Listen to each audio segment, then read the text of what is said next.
क्या आप इस नौजवान की शक्ल स्क्रीन पर देख रहे हैं? ये शख्स चीन का नवां अमीर तरीन इंसान है जिसका नाम जांग यीमंग है। आपको यकीन नहीं होगा, उसकी उम्र सिर्फ 33 साल है।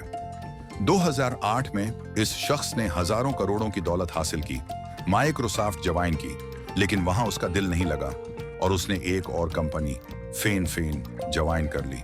लेकिन ये कंपनी चल नहीं सकी और बंद हो गई। उसके बाद उसने अपनी एक कंपनी बनाई जिसका नाम था नाम 99 रखा गया। 2011 में उसकी जिंदगी मुकम्मल तौर पर बदल गई। उसने महसूस किया कि दुनिया में कंप्यूटर से ज्यादा लोग मोबाइल फोन इस्तेमाल कर रहे हैं। इस बात को मद्देनजर रखते हुए उसने 2012 में बायट डांस नामी एक और कंपनी बनाई और यही वो कंपनी थी जिससे टिकटॉक ऐप वजूद में आई। लेकिन टिकटॉक बनाने से पहले उस कंपनी ने अपनी पहली मोबाइल एप्लीकेशन लॉन्च की जिसका नाम ज्याओ था। ये एप्लीकेशन मुकम्मल तौर पर नाकाम हो गई, यहाँ तक कि चीन की हुकूमत ने उसे मुकम्मल तौर पर बंद कर दिया।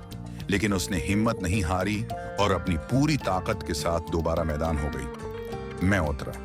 वो एक ऐसी एप्लीकेशन बनाना चाहता था जो चीन के लोगों को दिन भर की खबरों से आगाह करे, लेकिन उस एप्लीकेशन को बनाने का खर्चा बहुत ज्यादा था। लिहाजा उसने सरमायाकारों की तलाश शुरू की, लेकिन एक बार फिर किस्मत ने उसका साथ नहीं दिया और तमाम सरमायाकारों ने उसे मुस्तरद कर दिया।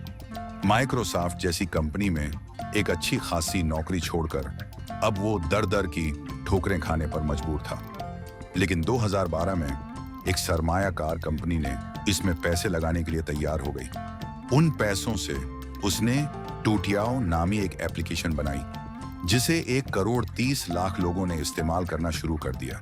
ये एप्लीकेशन चीन की ज्यादातर आबादी ने इस्तेमाल करना शुरू कर दिया और उसे अपनी जिंदगी की पहली कामयाबी मिली। अब आते हैं हालिया दौर की तरफ।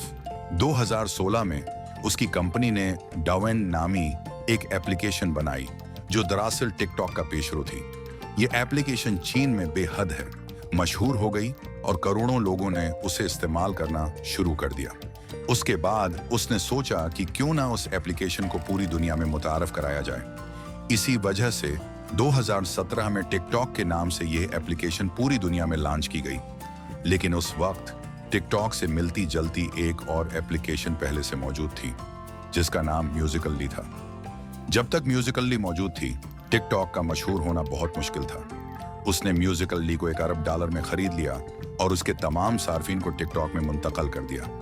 उसका मतलब ये था कि अब दुनिया में हर जगह टिकटॉक के सार्फिन मौजूद हैं। टिकटॉक का कोई बड़ा मुकाबिल नहीं रहा। आज टिकटॉक नौजवानों में बेहद मकबूल है और दुनिया की मशहूर तरीन एप्लीकेशंस में शुमार होती है। इसी एप्लीकेशन की वजह से जांग यीमंग अब चीन का नवां अमीर तरीन इंसान बन चुका है और उसकी दौलत की मालियत $100 अरब है, जो कि तकरीबन 2,000 अरब रुपए बनती है।